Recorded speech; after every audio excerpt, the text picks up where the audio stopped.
I am Daniel Lucas, and welcome to Book 101 Review. Book 101 is all about the books that I read for the last 40 years, and today I have my special guest. He's the author of the book I Don't Want to Turn 3, no other than Mr. Grams Jeffrey. Thank you for inviting me. Gramps Jeffrey is my pen name. My real name is Mark Joseph. Yes. And welcome to Book 101, Mr. Mark. And can you please introduce more about yourself? Sure. My name is Mark Joseph, and I'm an author of a couple books. My first book was a business book called The Secrets of Retailing How to Be Walmart. And then as I grew older, I decided to write a children's book. And the children's Yes, book is I Don't Want to Turn 3. It's a true story about my six grandkids. that'd be awesome. And what the initial step did you took when you are writing? I don't want to turn 3. Well, they came out of really as a book that came out of the COVID-19 while we were all in isolation, because it gave me a chance to really be with the family. Yes, I was able to have the six grandkids here for about 6 weeks, so it gave me a chance to really watch them.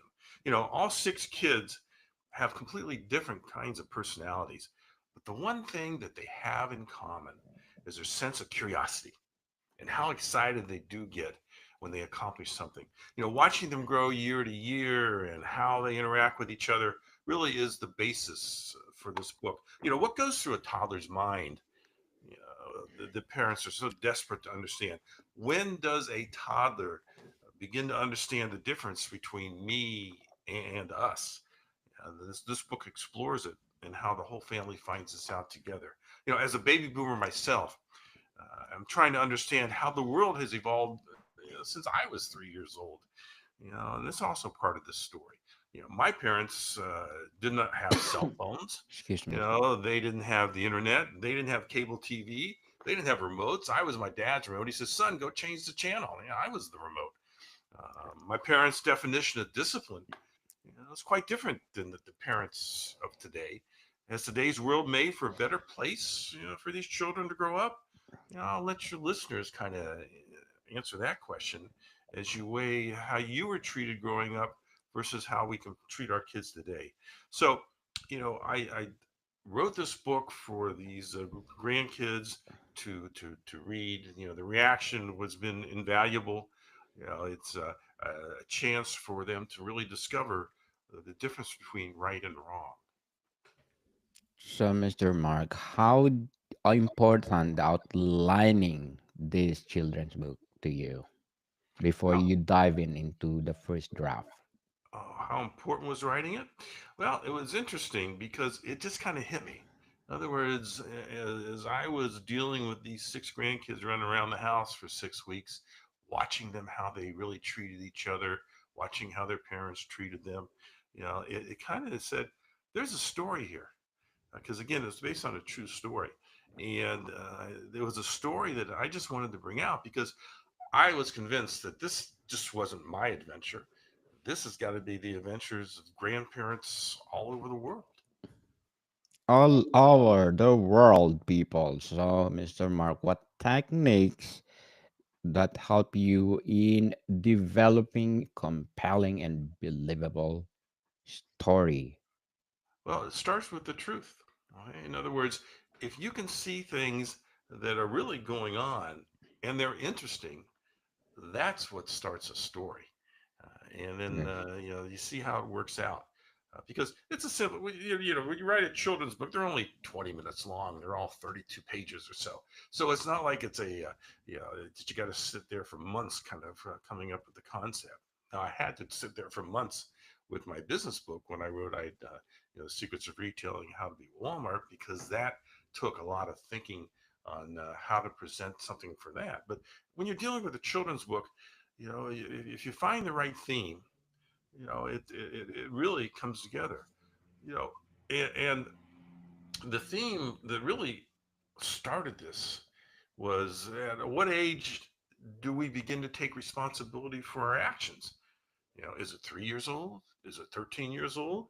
Is it 23? I know plenty of 63-year-olds that still don't take responsibility for their actions. And Yes, so that really was the basis of the book is how do you start to take responsibility for your actions? And at what age do you really do that?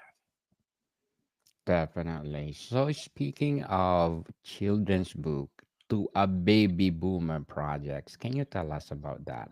Sure. So what happened was as I wrote this book and then I started to talk about it and promote the book and so forth, um, it was interesting because a lot of the people that I was talking to in books were other baby boomers. And it became very apparent to me that we as grandparents don't really care that much about our grandkids as a whole.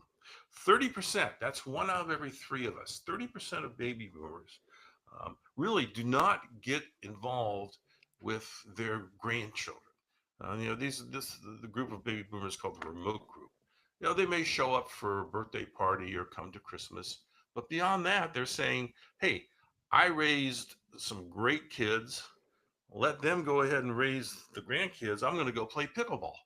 And so we've got a whole generation here that of baby boomers that don't seem to really care about their grandkids and getting involved in their lives. Now, there's many reasons for that. If you step back and really analyze it, why is this whole generation or a third of the generation not getting involved? Well, it could be the relationship that they have with their own children.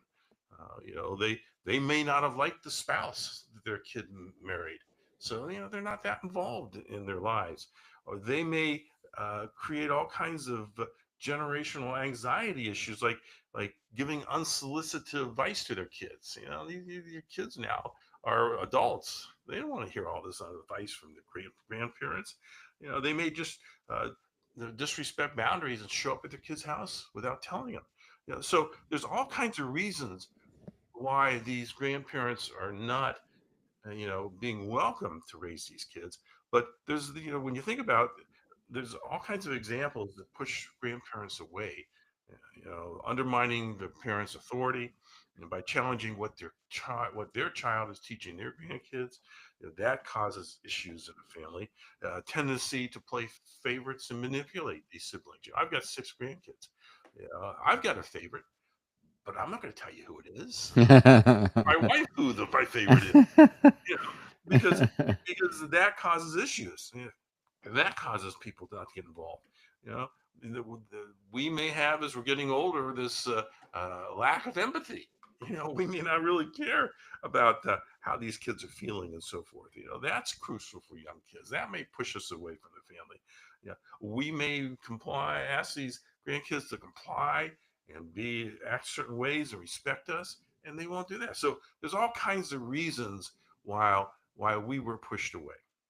So as I was, talking out about this book and promoting the book, it became very apparent that we need to have a place where we pull together this generation, and it's my generation, it's the baby boomer generation, for a place that can really help us with our relationships, help bring many of us back to interacting with the grandkids that we may have just said, hey, you take care of them. I got to go play my games and so forth. Because the we built the site's called babyboomer.org, and we built this site because the baby boomer generation is as diverse as any other generation before or after us, whether it's politically or religiously or ideas, very diverse. But the one thing that this generation has, the baby boomer generation has in common, um, and it has a very connected and shared experience because when we were growing up, there were only three television stations and everybody had a landline. So that's how we got all of our information. We all got the same stuff. We grew up, our generation grew up when the Kennedys were assassinated, Martin Luther King was assassinated. We grew up when we were landing on the moon. We grew up when birth control became widespread. Vietnam was heavily on our minds going on. We had riots in the streets. But we also grew up on this great music like Elvis and the Beach Boys and the Beatles and Three Dog Night and Association, the Supremes. We also had these great movies we all have in common, which are Butch Cassidy and Sundance Kid, Jaws, or pretty much any Spielberg movie. Animal House, Star Wars, The Godfather, all these connected experiences brought this generation together. So we built this site to not only look at the past, look at what we grew up with, but to figure out what we're dealing with right now. Retirement, major area, travel, you know, healthcare, and all these things, playing pickleball, all these things are what we're doing now. And then it also takes a look at what we got to worry about in the future, dementia and, Alzheimer's Obesity. and all these things. So that's why we built this site, is to bring all this together. And it all started basically because I had this children's book, and I found out that my generation was getting disconnected from the grandkids. Yes. So, what do you think? What are the factors to be considered why now the generation is have a distance between their parents or grandparents? What are Well, the main factors? another factor is that when a child today is born, as soon as they come out of the womb, they're on the internet. They have got their cell phone. They are connected. They have this whole kind of information that we didn't have when we were growing up. We didn't have the internet. We didn't have the cell phone. Our growing up was a lot different than it is today. So, one of the things that grandparents and obviously parents too is that they have got to get more involved in reading books to these kids. Think about what is the great thing about reading a book to a child. Now, obviously, I want them to buy my book or read my book, but there's 100 other great books out there, that you can read to a child. Well, think about, again, we've got all this whole generation, and again, this generation, 1 to 10 years old, is going to be the greatest generation that this country and this world has ever seen, because they're going to be smarter than any of us. They've learned so much more in their younger years. But at the same time, we as adults have to balance this with the kind of things that we used to do. Are the kids going out and playing? Are they off their computers and playing sports? Are they out there socializing? That's what we have to do. And one of the early things that we can do, and not because this is a book show, but because it makes sense, is we have got to be reading books to these little kids. And there's all kinds of benefits for reading books to kids, as you well know. One of the benefits is that it creates a bonding experience. You know that these kids, 2, 3, 4 years old, they're bouncing off the wall all day long. But if you can get them to sit in your lap for 20 minutes and start to read a book together, it creates a real bonding experience, gives you a chance to spend some time together. So that's a benefit of reading a book without even looking at the words. Another benefit of reading books to children is it supports listening skills. Now, you and I both know, as we have grown older, that listening skills is the number one skill that we have. You have it. You have to be listening to all the people that you're interviewing, in order to ask the right questions. I have to, in the business world, be listening to customers in order to have the right stuff. So listening skills is the number one skill that we have and can use, and helps with us as we grow older. And supporting listening skills, if you start to read to kids every night, every other night, it's going to support their listening skills because it's going to require them to listen. So that's another reason why we should all be reading books to these kids. Another reason that we should be doing that is because it gives cognitive and language development. Now, there are plenty of words in these books that you have to explain to kids. And that's a great learning experience. I mean, there's plenty of words in books that I've read I don't understand. I got to go look them up in the dictionary. So the whole ability to teach your kids the cognitive language, that they can do, that's another reason we should be reading books to kids. And another reason is the attention span. You know, it, the key is key concentration and self-discipline, and gives a chance, even if it's only 20 minutes, for the kids to create an attention span that they may not get in other ways. So I encourage your audience that If they've got kids and grandkids, read them a book. Read them every day because in the long run, it's going to help with everything else they're learning on the internet and through their cell phones and through electronic devices. It can help round them out and so that they will be a better generation than we ever were. Definitely. Totally agree. Mr. Mark, very well said.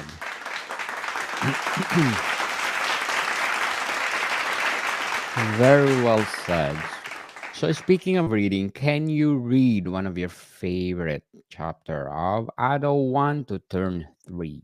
Oh, yeah, sure. No problem. Again, it's a children's Please. book, so there's not really chapters. It only takes 20 minutes, but I'll read a couple pages. Please. And let me set the tone for where this is coming from. The book, I don't want to turn three, is based on Jordan, who was about ready to turn three, and he had the bad habit of taking all of his cousins' toys. So when they all played together, he would grab the dinosaurs or the sea animals, and he would take them and put them in his room. And so he started to accumulate all these toys. And then, so I'm going to start when one of his oldest cousins, Olivia, discovers because she was a dancer and he took her dancing shoes. Then all of a sudden, Olivia screams, "What are my dancing shoes doing in Jordan's room?" The entire family runs to my private bedroom, and Jordan is this first person writing the book. The entire family runs to my private bedroom, and Jackson yells, "My dinosaurs!" And Levi shrieks, "My sea creatures!" And Baker bawls, "Truck!" And Grace cries, "My doll!" And Mommy looks at me like today will be my last day alive.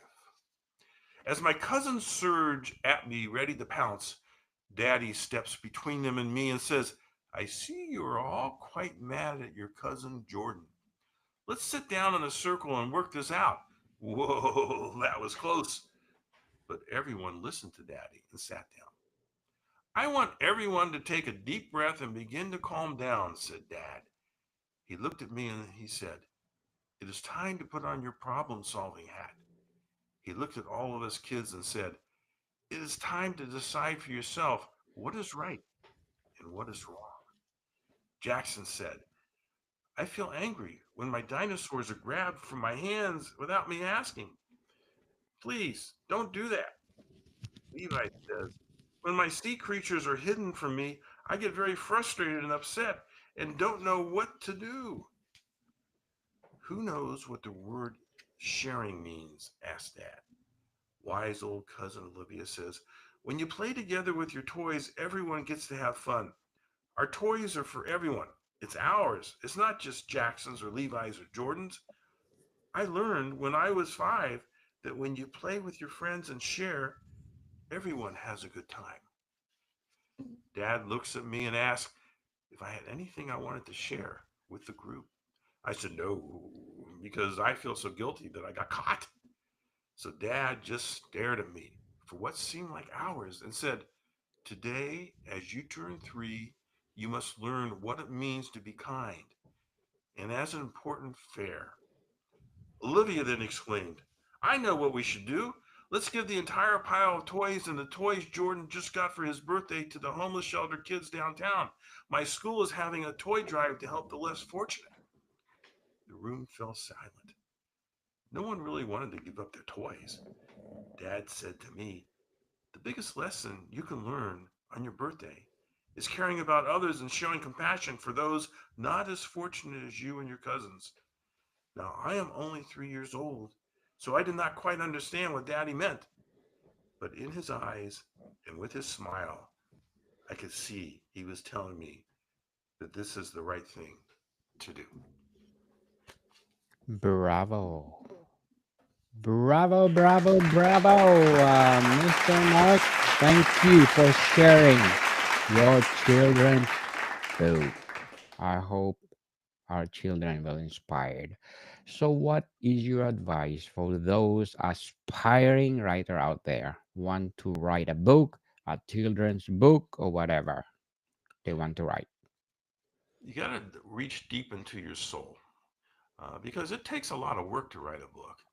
You know, my first book that I wrote, which is again a business book, it took me 9 months, and it was I would come home from work on Friday night, and I would just isolate myself, and I would work through Sunday because I had to work during the week, so I did it on weekends. And that was grueling. It was, the family had to understand I wasn't the social guy I used to be, and it takes time, it takes commitment. So you have got to first of all say to yourself, I am willing to make that commitment because my idea or what I want to write about, I have so much passion for it. And again, don't write anything unless you're passionate about it, because otherwise you're wasting your time, and it'll show in the reader's time too. That you just have to commit. Make sure you have an idea that makes sense and commit. That would be my advice. Yes, commit, people. Commitment and stop procrastinating. Most of you out there, they procrastinate. And we are encourage you to write. If you have the passion to write, share your talents to the world like Mr. Mark Joseph. So, what are your short term and long term goals in writing? Well, my short term goals are to get more people involved in babyboomer.org. We are lucky your podcast is showing up on our site. So people Yes. can view your podcast and see you on our site. So it gives us a chance to educate our audience about books. And we love that. So my short term goal is to get as many people involved in babyboomer.org because when you think about it, as you grow older, you start to think about what's going to be your legacy. What are people going to remember you for? When you're gone, you can't take anything with you. It's all what you leave behind. And so we all need to be thinking about that. And the legacy that I want to have is to make sure that my generation is educated and takes the best steps to helping other people. We've got a chance to mentor younger generations. And that's what I want to use the babyboomer.org site for, is to mentor younger generations to be better than we ever were.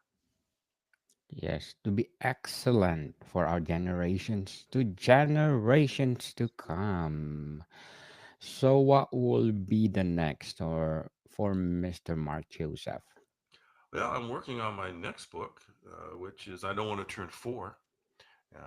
Because in fact my granddaughter came to me about a month ago. She says, I got an idea for our next book, because these kids are really involved, they feel they're part of this book. She says, you know I'm 11 years old, and I'm getting worried about I'm going to have to learn how to drive pretty soon. And I said, that's 5 years away. Why should you worry about that? you know Yes. and then she says, and then I got to think about what school or college I'm going to go to. I said, that's another 7 years away. Why are you worrying about that now?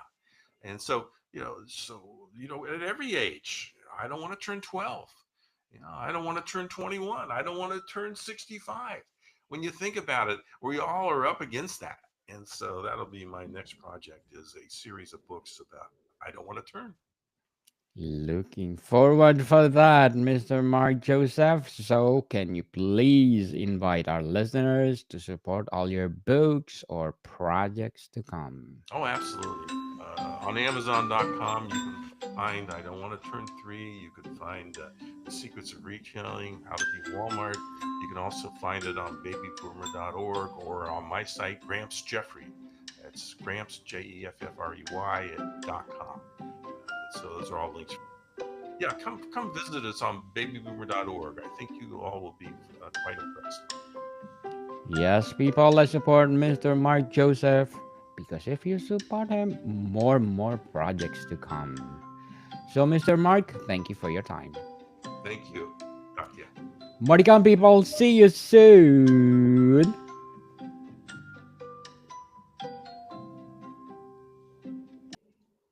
So, Mr. Mark, our episode will be in probably 2 weeks